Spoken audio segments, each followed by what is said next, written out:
Hey, Shalom, Shalom. I'm going to start by giving all praises to Yahweh Ba'ashim, Yahweh Shai, Ba'ashim Akakwadash. Double honors to the elders and apostles of Great Millstone. Peace and blessing salutation to the house of David. And I'm getting to the book of Hebrews, chapter 11. We can take a lot of things in perspective from the great men that were given the disposition of the gospel, the prophets, the teachers of old. All right, from Isaiah all the way to Peter, to John, so on and so forth. And these men, they move with fear, not seeing the kingdom of heaven. All right, our forefathers, they didn't see the kingdom of heaven yet. They weren't in the kingdom, but the reason why they were written about for us in these latter days is because they move with fear, and that's the characteristics that gave them that great name. This is why we were given the chance to read about these great men in the scriptures. All right, so we don't have any continuous city. The apostle, they lay down the type of mindset that we got to be in these last days, moving with fear, and that's going to provoke you to do the work. All right, Moses, when he was in the time of Egypt, instead of having a sweet short time to enjoy the benefits of Egypt with the Egyptians, he would rather have suffered with his own people than enjoy the time of the Egyptians. And a lot of our people, they would rather enjoy the benefits of Babylon the Great than suffer and do this work. Some men in this truth, they rather enjoy not doing the work. They're more involved in their job, they're more involved in the things of this world, and they're putting the Lord on the back burner. And this is why the Lord said 2/3 of Israel will be cut off and die, and only a one part will be left therein. Because the Lord's only dealing with the men that are going to be on fire in these last days, the men that are going to show forth effort, the men that want the kingdom to be established. The Lord's not dealing with men that want to sit on their knees and just play around with the Lord's work, man. Making all these damn excuses. There ain't no excuses. And that's why the Lord is not going to have any mercy upon those men that had the truth and decided to sit on their lease. Now this is Hebrews chapter 13 and verse 14. It says, "For here have we no continually city, but we seek one to come." We don't have no continuing city. All right? We're moving like pilgrims upon the earth. The scriptures say, use the world, but don't abuse the world. So we use the different things of this world, man. We still have to go to work. But the thing is, we understand the real men are going to understand to put the truth first. The real men are going to do this work first, because this is like a burning fire within us, man. The thing is, you got to have the Spirit of the Lord. This is what's going to push you. And this is what's being manifested in these last days, that a lot of guys don't have the Spirit of the Lord. This is why we're not doing videos. Aside from all the bullshit, you can say that you don't have enough time on your hands. You can say that, you're busy and all that shit. No, man. Those are all damn excuses. You don't have the Spirit of the Lord. And we can see right through that. And the Spirit of the Lord is revealing all that in the words and the speech of his men. All right? We're not hating on anybody, man. You got carnal ass dudes saying that when we come out and say these things, we're hating. We're not hating, man. We're rebuking that spirit of Satan, because Satan is out there. Satan is in the midst of these different camps, man. All right? If you're not doing the Lord's work, if you're really just sitting around not doing the damn thing, then you're choosing to enjoy the pleasures of this world for a short time, because the Lord is going to kill you, man. The Lord's going to destroy you. Let's get to Hebrews chapter 11. I'm going to start at verse 1. And it reads, "Now faith is the substance of things hoped for, the evidence of things not seen. For by it the elders obtained a good report." All right, faith is the substance of things not seen. We don't see the kingdom of heaven yet, but what? The Spirit of the Lord was moving us in the fear of the Lord. See, in order for you to have the fear of the Lord, you got to have the Spirit. And this is why you see brothers growing stronger and stronger. Like the scripture say, the house of David are growing stronger and stronger, and the house of Saul is growing weaker and weaker. Because the house of Saul, they think they're doing the right thing. You're going to have men out there in the highways and byways thinking they're pushing the truth, thinking they're doing the videos. But the thing is, during the rest of the week, they're just demons. And you can't hide behind the banner of being with a camp and say that you're in the truth. The Lord's not dealing with a majority of the people that are in this truth. The Lord is your personal relationship with the Lord. That's what you got to establish. All right. And you can only hide for so long until the Lord puts that spotlight on your ass and you get destroyed. And the spotlight is only being put out there that a lot of guys are full of shit. The Apostle Tahar said in his camp video that a lot of guys, they look at this thing as entertainment. Oh, it's Saturday. I can just go out to camp, I can cut Edomites, I can say this, I can say that, It's not about that, man. This thing is deadly serious, and guys are not in the mindset to really see that. And this is why guys aren't pushing. They're not being moved with fear. The fear of the Lord is not in the minds of these guys, and this is why the scriptures say the elders obtain a good report. The elders are back here today. The prophets are back here today. And the prophets are going to continue that legacy that they were doing back then. All right? Verse 3, through faith we understand that the worlds were framed by the word of the Most High, so that things which are seen were not made of things which do appear.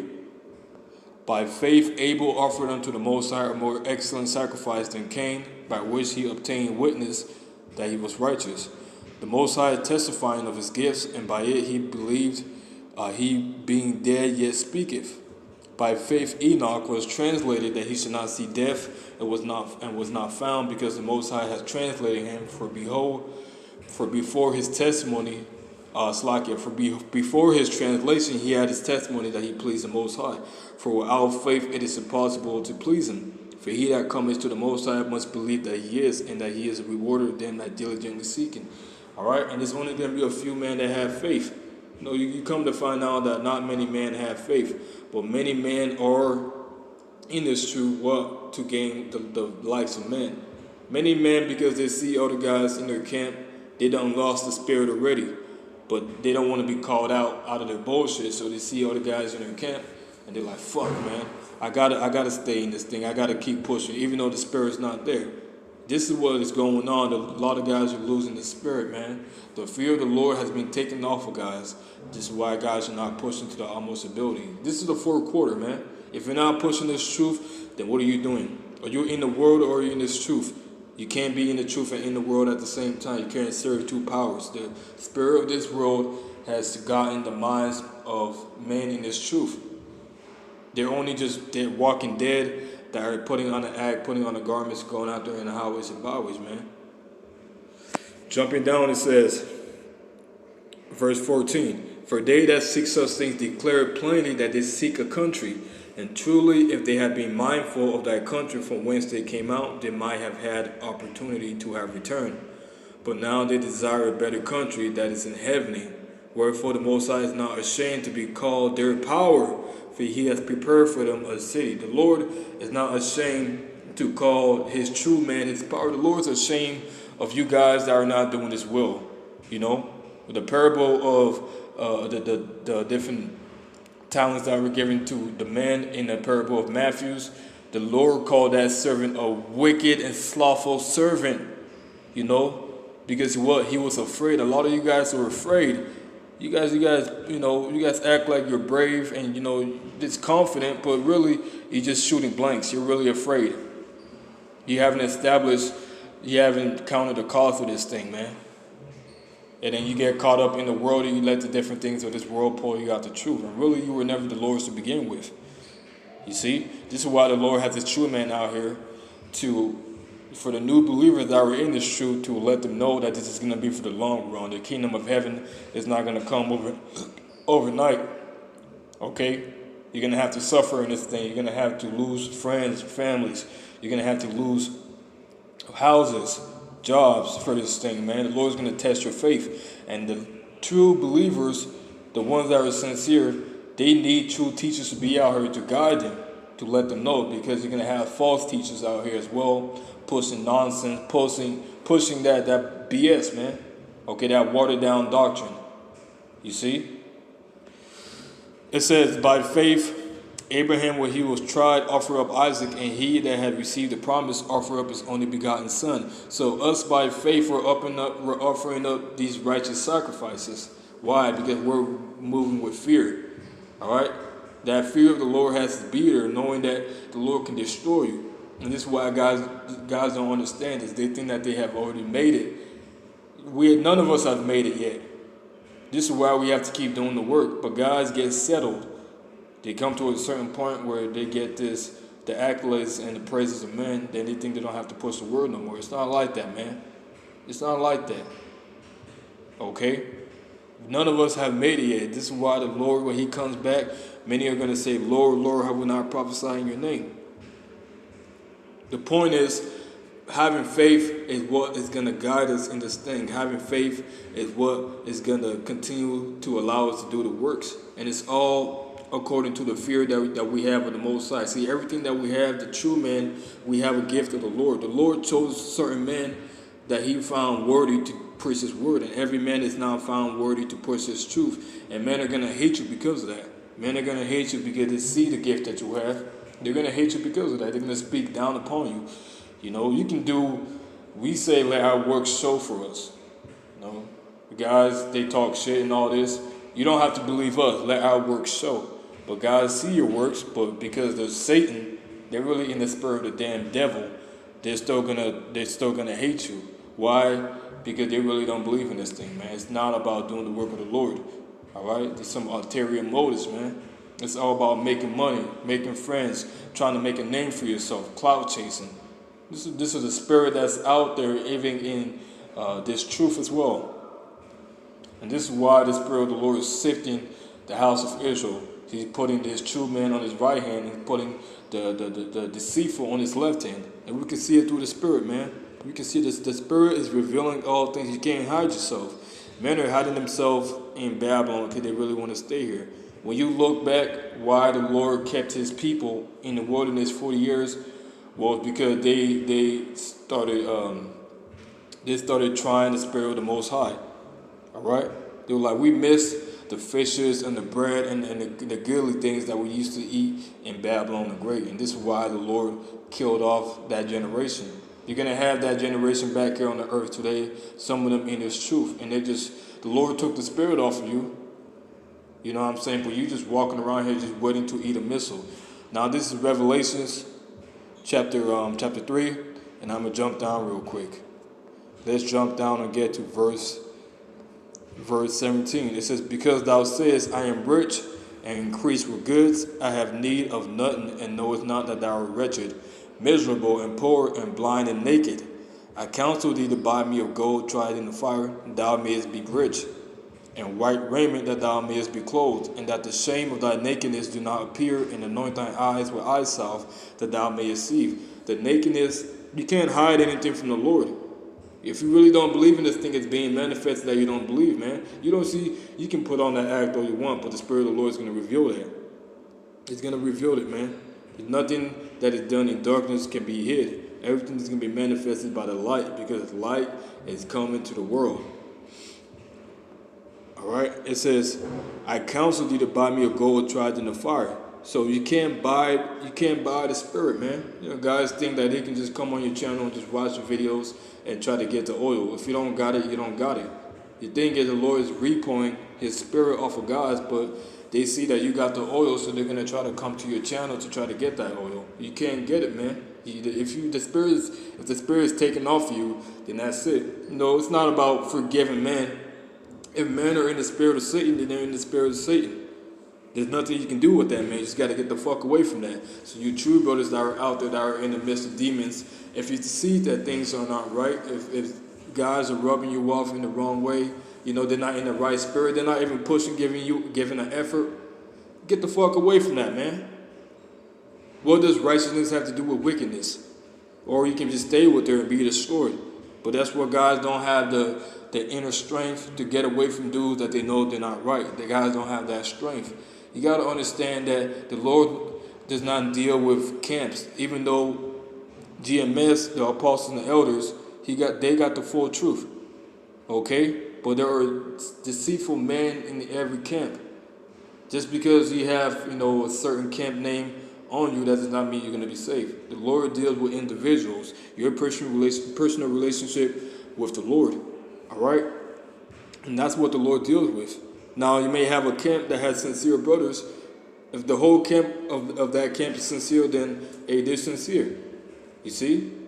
But we have to bring everything out, because there's going to be deceitful men that are pushing this truth, that are not doing it to seal the elect. They're doing it for ulterior motives.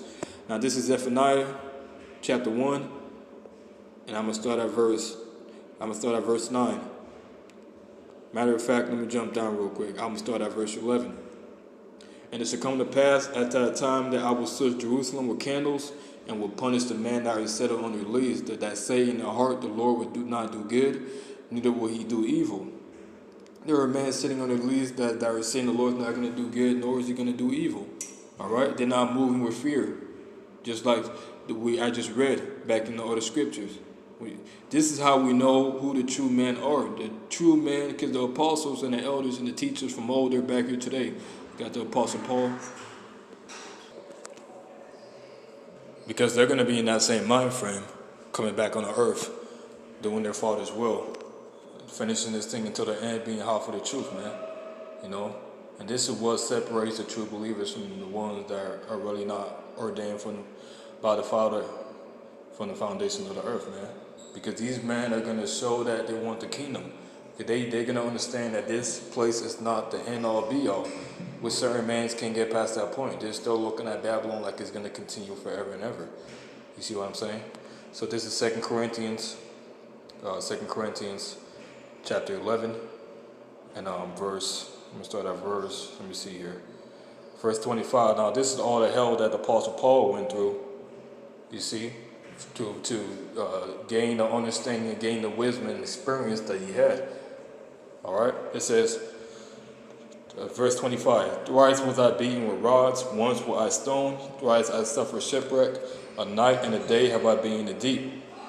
In journeyings often in perils of waters, in perils of robbers, in perils by my own countrymen, in perils by the heathen, in perils in the city, in perils in the wilderness, in perils in the sea, in perils among false brethren, in weariness, painfulness, in watchings, often in hunger and thirst, in fastings often, in cold and nakedness, beside those things which are without, that which cometh upon me daily, the care of all the churches. You see? So the Apostle Paul went through all that.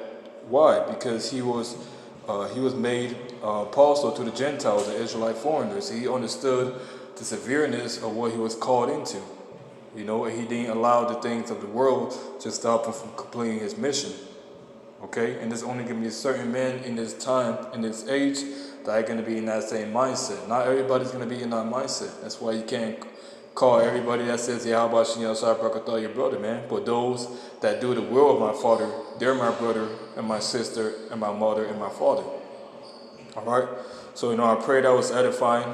I'm going to give all praises to Yahweh Ba'ashim Yahushai. Until the next time I say, Shalom.